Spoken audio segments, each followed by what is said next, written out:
All right, good evening, everyone. Welcome to the Goffstown School Board. I call the meeting to order at 7:02. We can all rise and say the pledge. Allegiance to the flag of the United States of America and to the republic for which it stands, one nation, under God, indivisible, with liberty and justice for all. All right, so we're going to start with correspondence. This evening we have the press release that you should have all received via email, but this is the press release that the Goffstown School District received a grant from IBM to boost our cybersecurity preparedness. Great. Thank you. Commendations, good news. Hi, Lily. Hi. So I'd like to start off with Latin Club went to St. A's and had a great field trip there. The Nutcracker performance was this weekend on Saturday, and that went very well. We had a 2 p.m. performance and a 7 p.m. performance.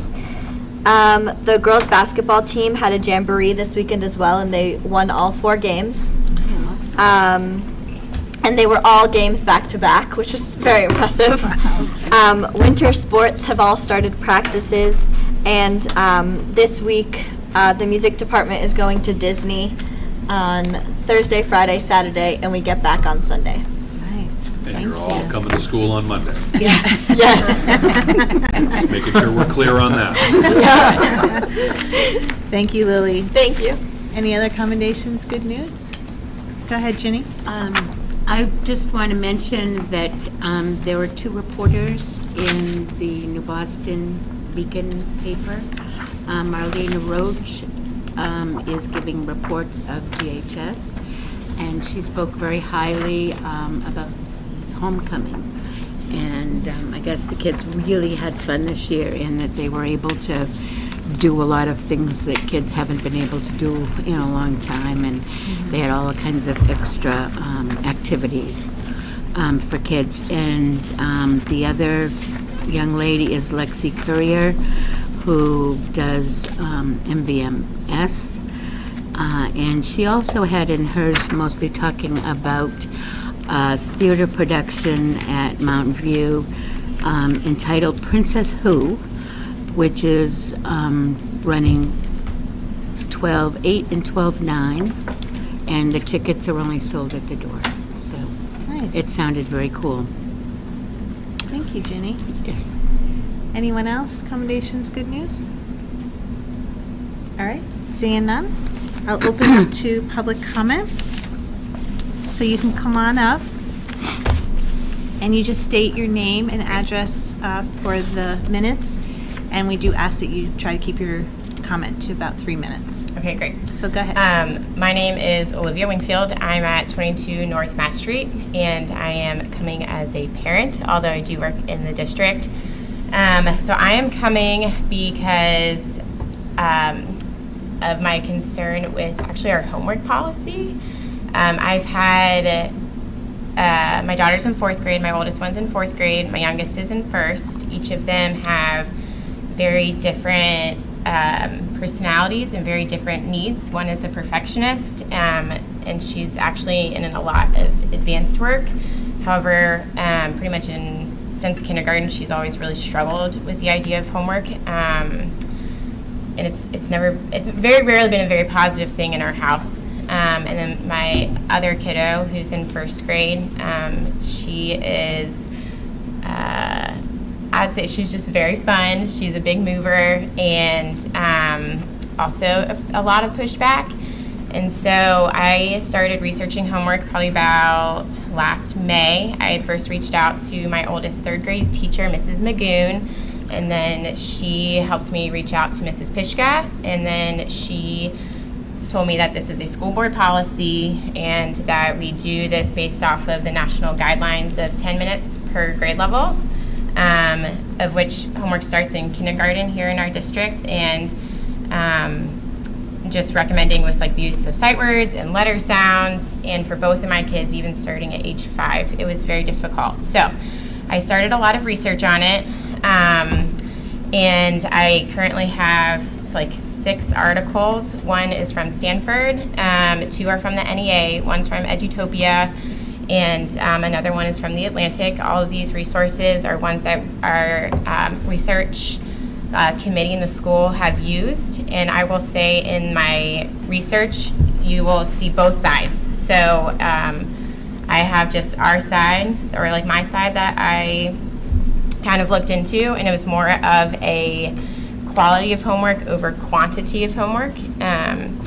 Because for myself, we spend a lot of time working through the emotional aspect of homework. One of my kids has been occupational therapy helping through her emotions, so a lot of our time is spent through the reaction of homework, and then we're working through the work itself.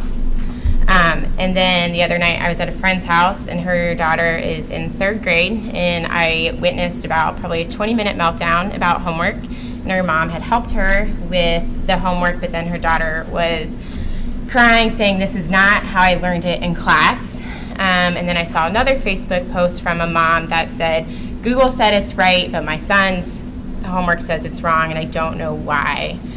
And then I have another friend whose daughter is in 2nd grade, and she has some sensory processing disorders, and she spends probably about 30 to 60 minutes a night on homework as a 2nd grader, and a lot of it's also social emotional regulation.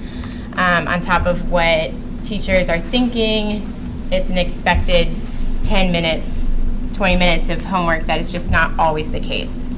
So I've looked up multiple policies, and I've printed out the policies and the articles to help support that. I think we should just look at what is quality homework. I've read and I've heard from other districts who have tried to not do homework that that's not our answer, but rather define what is quality homework and what will help develop a love of learning. Reading logs have not been good in our house personally because it became more of a checklist, and they would stop at 10 minutes versus like the summer before 2nd grade, my oldest developed a love for reading, and it really shifted things.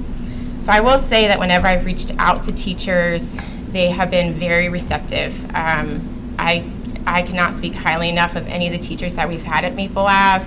And even recently I reached out to my oldest 4th grade teacher, and he was very accommodating, and he was fine that I just put a Post-it note on saying, "Hey, I don't know how you teach this in the class, but my daughter is having a hard time with this," and remembering how it was taught.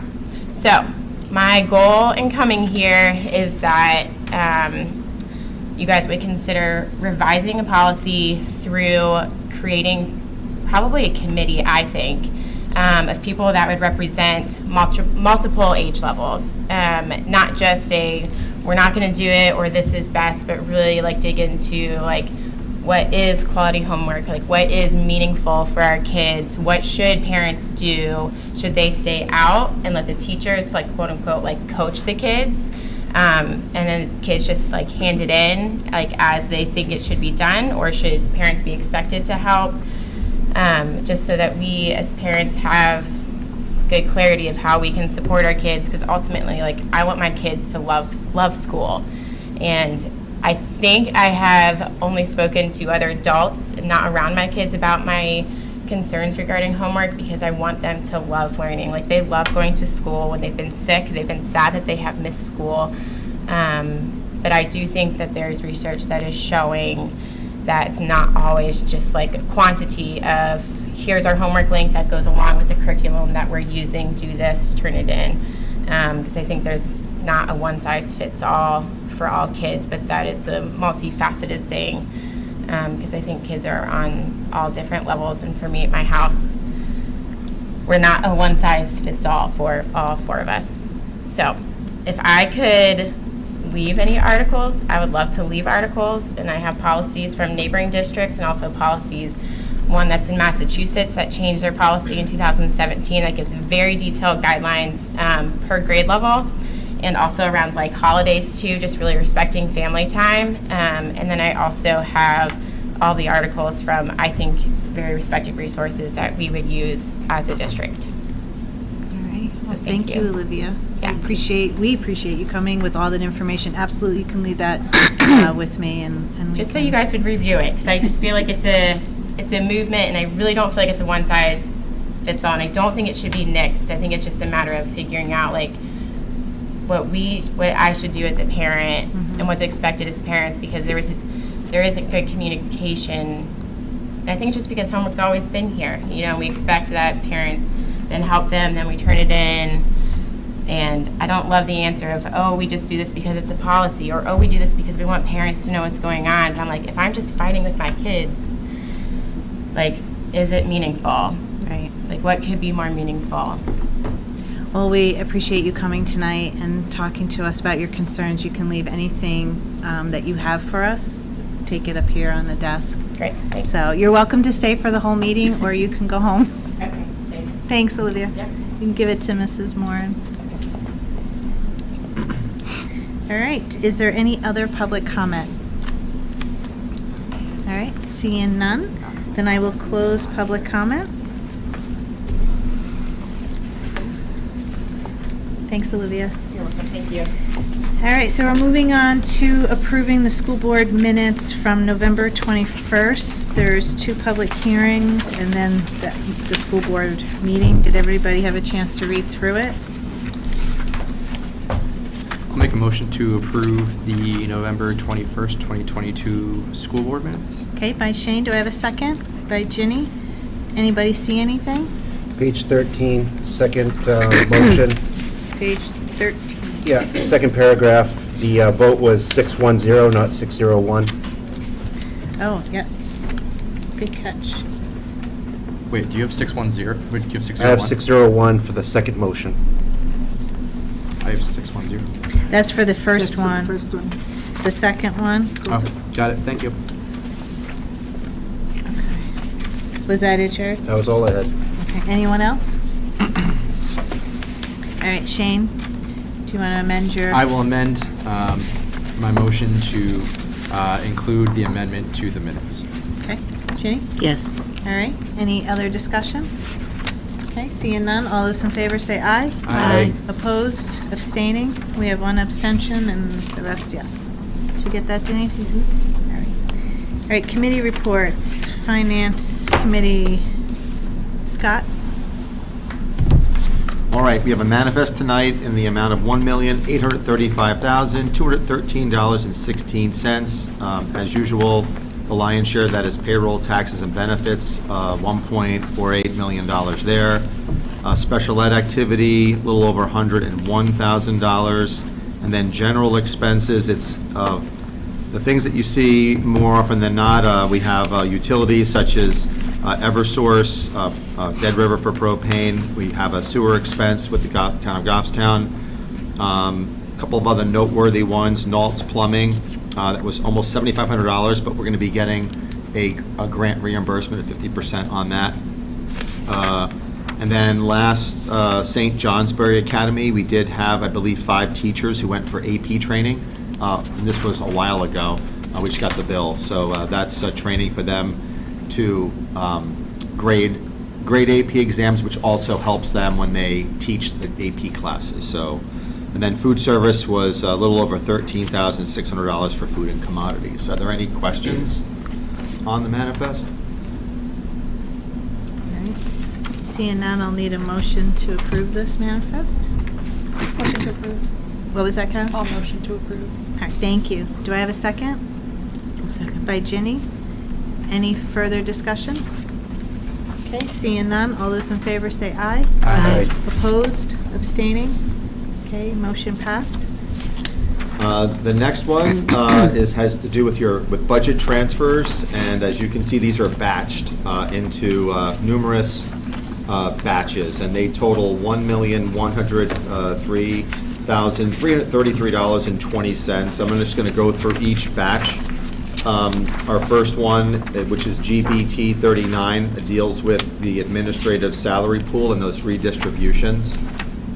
If there's no objections, I'm just going to go through each one, and then you can take one vote for all of them, unless there is a reason to separate it out. No, good. GBT 40 is special education services. We have currently an overexpend in our contracted services line and an underspend in our tuition, out-of-district tuition. So I'm proposing to transfer funds to make that line whole. We've had a lot of movement between teachers in different buildings. So you'll see the next 4 or 5 of these deals with teacher movement or paraprofessional movement. So GBT 41 is media at the high school, and we've moved those salaries to paraprofessional at Maple Avenue, and that was to provide for that teacher support prep time, which the board previously voted on. GBT 42 is simply retirement stipends that the board voted last year to pay out, and that's just moving those from the district line to the individual school lines. Next page is GBT 43. These are custodial salaries, so we did not fill the current HVAC maintenance person, and these salary lines were reallocated to 3 other buildings. GBT 44 is summer school. We did not have summer school this past year. However, as I alerted the board a couple of meetings ago, we are more than likely going to way overexpend our teacher sub line. We have long-term sub situations, so I thought it'd be prudent to move those unspent funds to the teacher sub line. We'll probably have to do additional budget transfers as the year goes on as well. GBT 45 is simply paraprofessionals that have, so we basically, we're moving paras that were budgeted for the high school, but they were repurposed at Bartlett, Mountain View, Maple, and the Glen Lake Kindergarten School. So those are all been redistributed to the schools where these paras are now working. GBT 46 is, again, regular education, teacher movement, mostly again from the high school to Mountain View, Maple, and the kindergarten school. GBT 47 is special education teacher movement, and that is from Mountain View to the high school and Bartlett. And GBT 48 deals with health insurance. So with all these people that are moving back and forth, their health insurance has to go with them, and it's because there are substantial costs. Those are reallocations of the health insurance to make all the lines that are in the negative, to make them whole. And then the last one is some retirement lines. Similar to these teacher movements, we have to now move the retirement dollars as well, and that's what the last one does, is we reallocate the teacher retirement lines to other retirement lines that are overspent. So it's this way, when you see your expenditure reports, you won't see all of these lines that are negatives and a lot of them that are grossly, positive. It's going to even it out, and it'll make it less confusing, I guess, why we have so many negative lines. That's the reasons why, and a little bit of work to get this done, but hopefully you understand the reason for doing it. Go ahead, Ellen. Yeah, just to make sure I'm clear, Scott, quite a while back, the administration proposed filling the positions we needed in the district by transferring people from mostly out of the high school Right, to but the that's other what schools. this- that's what a And lot of this this is a is. reflection of those decisions. You got Is that it. correct? Okay. Yep. Thank you, Ellen. Anyone else? Go ahead, Jared. Thank you, Mr. Chair. Just looking at this, are these the retirement expectations that we had and we budgeted for, or are we over or under from what we thought our retirements were going to be? No, I think The stipends, this is exactly the actions that you took last June. So we're just now getting the motion to move the money now? Correct. Yep. All right, anyone else have questions for Scott? All right, so we need a motion to approve these budget transfers. I'll motion to approve the budget transfers as presented by the business administrator. Thank you, Shane. Do I have a second? By Ginny. Any further discussion? Okay, seeing none. Oh, you have another question? Go ahead. Just more of a statement. Sure. As we continue to do budget transfers, it would just be good to know the activity from the lines we're pulling from and going to. So what is the overall allocation that we have? If it's negative, actually list that there so that we understand. I think it would be good so that we'd have that for our records while we make these decisions. Okay. Thank you, Jared. All right, any other discussion? If I could add, I would just say. Oh, go ahead. The amount that I recommended is what the negative was, so we'll make it a 0, when it's transferred. Right. Okay. All right, so we have a motion, we have a second. No other discussion? All those in favor say aye. Aye. Opposed? Abstaining? We're unanimous. Okay, Scott? All right, the next order of business is your default budget for next March ballot or warrant, and that is a draft for you. This coincides with the amounts that we've been talking about during our budget season. The state requires us to put it in what's called function format. So essentially, if you look at page 3 of 4, again, this is your total appropriation, general fund, food service, and your grant funds. The default budget is $52,218,019, and then it's just basically separated out by function. So I wanted to let you know what this is, and then at the next meeting, it will no longer be a draft, and you'll sign it. Okay? That was just, again, for information purposes. The next, again, more information was I gave you a spreadsheet of New Hampshire adequacy, and I guess selfishly, I just wanted to show you that our adequacy from 2023 to 2024 actually went down by $2,000.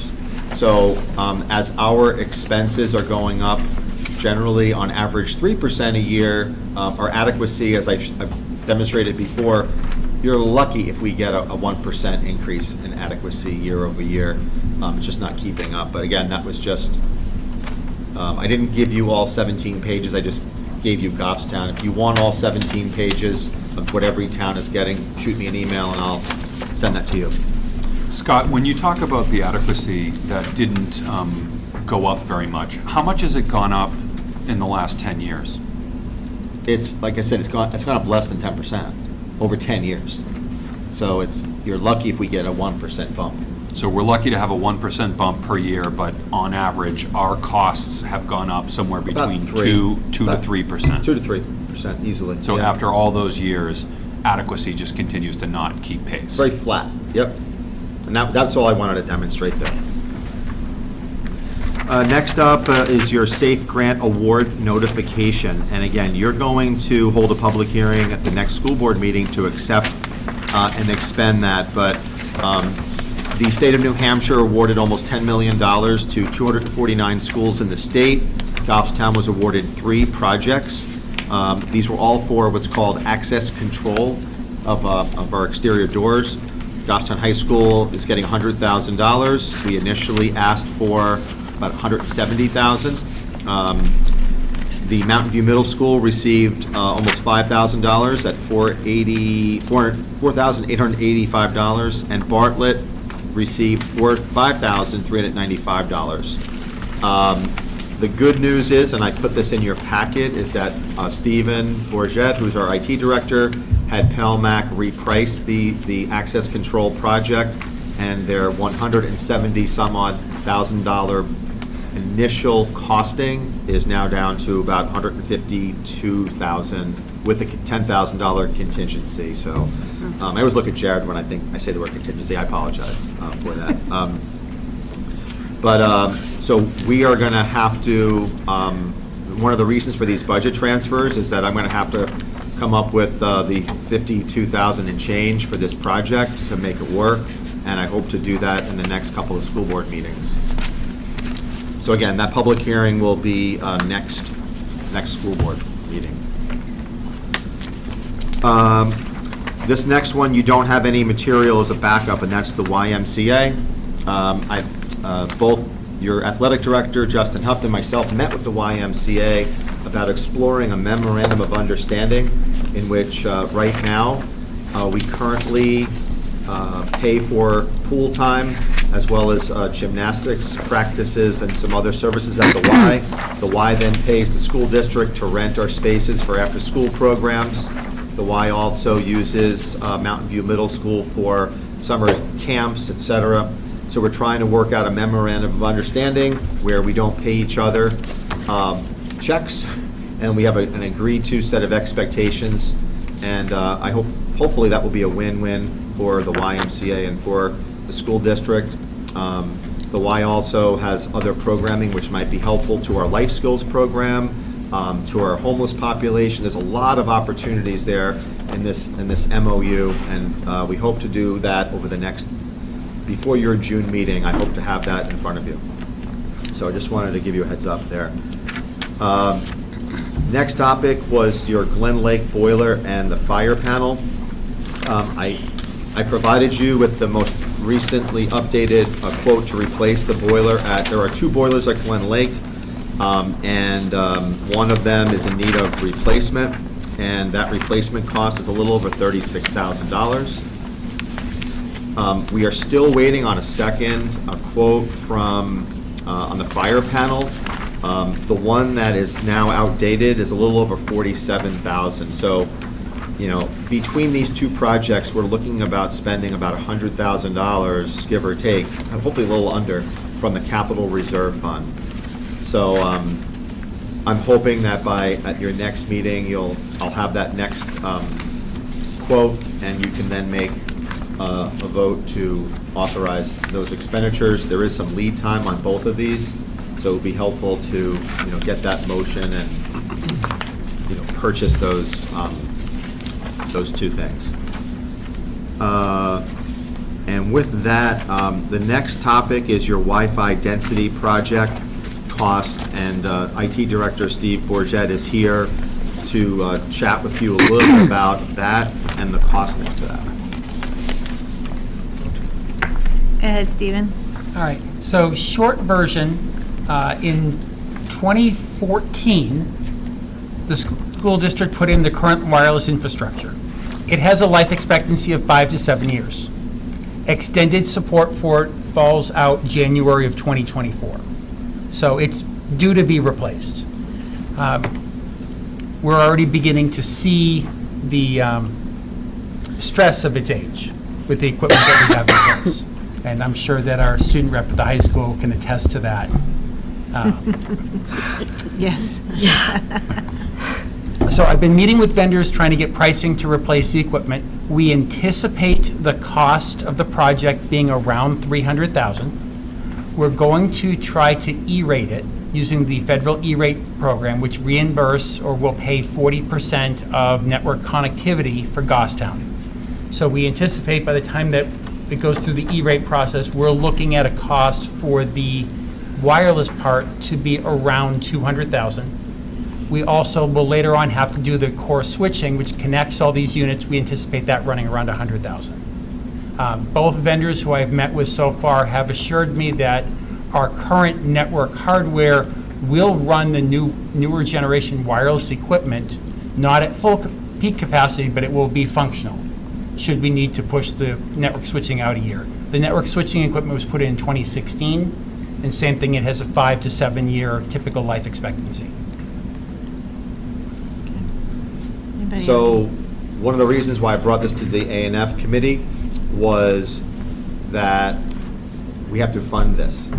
And one of the reasons for these budget transfers also was to, in speaking with the superintendent, was it's challenging enough to predict what your fund balance might be or what your underspend of your budget is in May, or April or May, but now we're looking at doing it in December. So that's really what my goal is over the next couple of weeks, is to, come back to you. Like right off the bat, and I mentioned this to Steve and Brian, was I know that we have a significant savings in student transportation because we're running less buses. So I feel pretty confident we can do a budget transfer from those particular lines. But I looked at, okay, should we do a warrant article for this? The problem with the warrant article, the downside with the warrant article is if it gets rejected, then no means no per state law. And with a failing system, you would not be able to replace your Wi-Fi for another year after that. I need to do a lot of digging to see, okay, where can I do possible budget transfers to try to fund this project, knowing that we're eligible to get a 40% reimbursement from the Fed. So that's an attractive thing to do, but I've got more legwork on this one to give you some viable options. And the budget transfer process was super helpful because I can at least see where we're running over or we're under. I know student transportation is one area, but I think we also have some opportunities in some unfilled teaching positions, et cetera, that we might be able to squeak it out and still hit our end-of-year fund balance targets. Because that's the other important thing, is we project, trying to project a certain tax rate, trying to project certain fund balances at the end of the year. I got to stay true to that and try to find those funds. So, Scott, what was the amount of money that was the health trust refund? oh, that was last year. What was, Right. wasn't, we had another bucket of money that you and I Yeah, we were can't talking- spend that money. No, I know we can't spend Right. it, but that automatically goes into fund balance. Yeah, So that, when right, we're so that looking helps at- with the fund balance target. Right. And that, I know this sounds silly, but they said we would have that check in November, in the first week of November, and now it's the first week of December. We still don't have that check. It was anticipated it would be around 300,000. But we still definitively haven't seen that money Haven't or. seen the money. Or heard the final amount. Right. That money will automatically drop into fund balance. And I only raise that because when we think about the tax rate projections that we were hoping for and thinking about your fund balance projections, that money factors into that.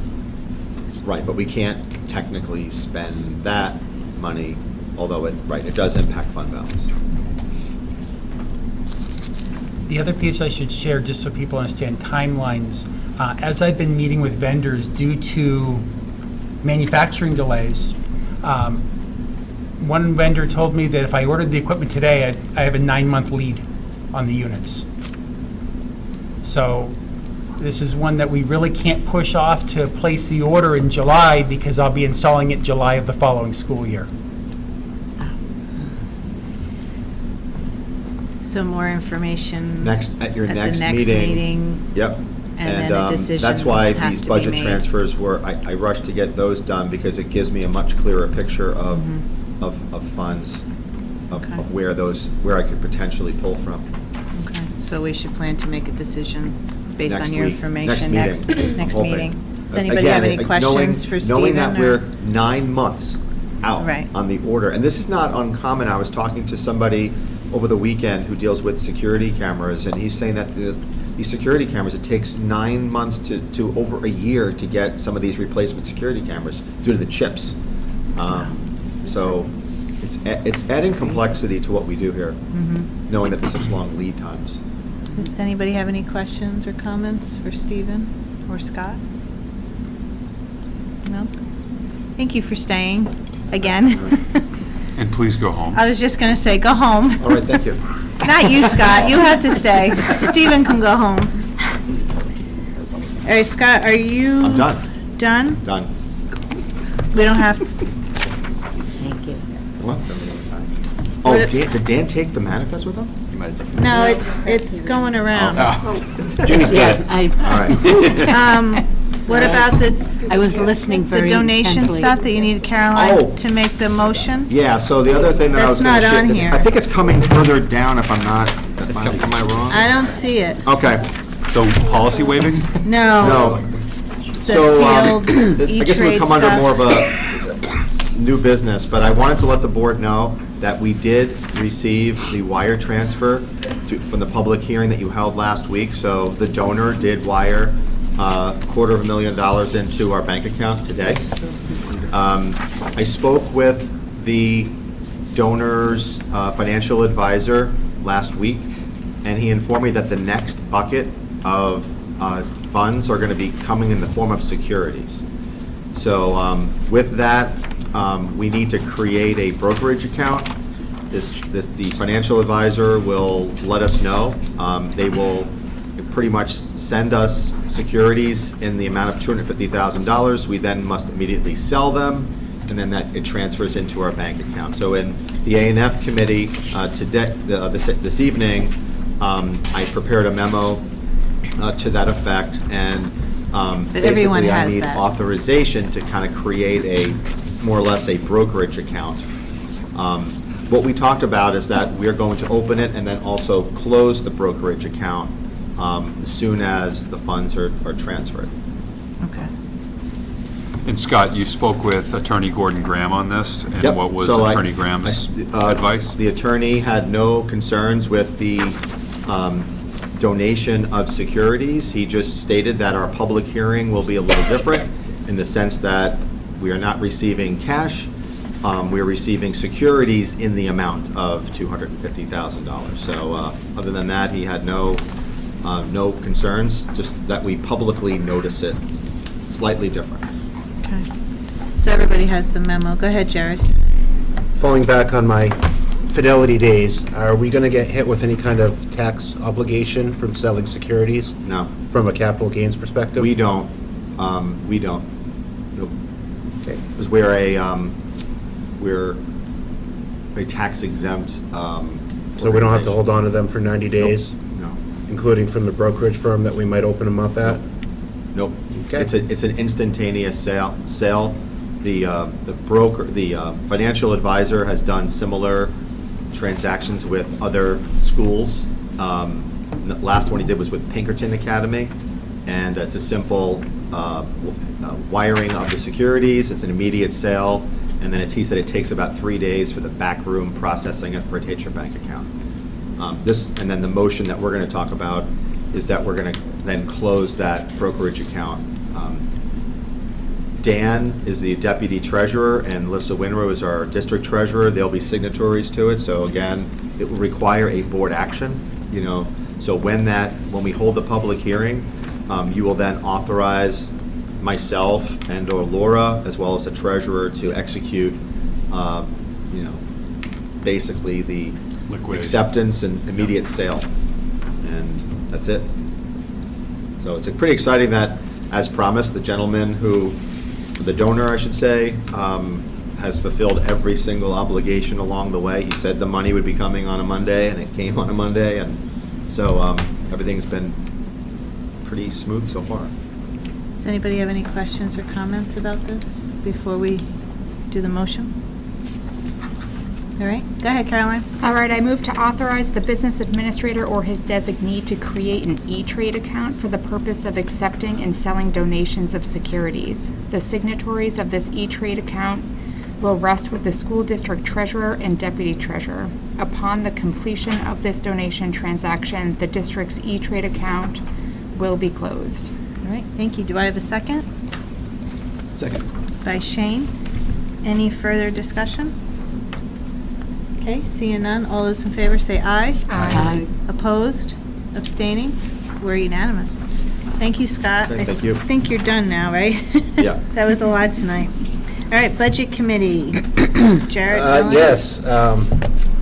Surprisingly, the Budget Committee went through the town budget in one day. Oh, my goodness. Wow. Yeah, that was interesting. I wasn't there, and we didn't have any representation because it was a Tuesday, but we didn't think it would be done in one day either. There is a follow-up meeting tomorrow, which the warrant article that we have for Article 4 will be be reviewed for $300,000. Ellen will be representing the school board for that conversation. After that, I think we're basically good to go from a budget committee Awesome. in totality. Great.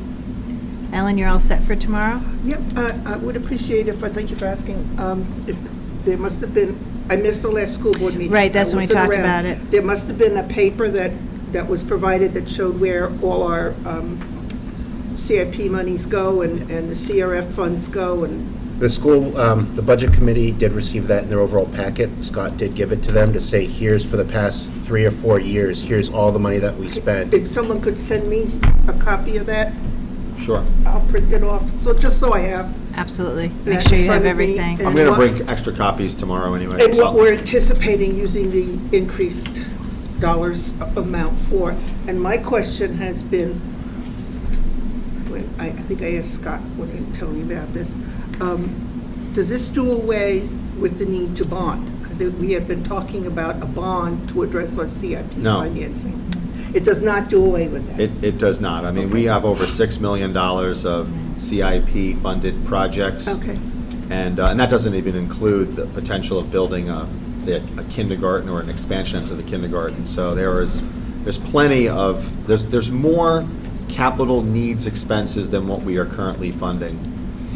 I totally agree. Yeah. I just felt that was a question that's come up for the past couple of years and comment, and I wanted it out there. Right.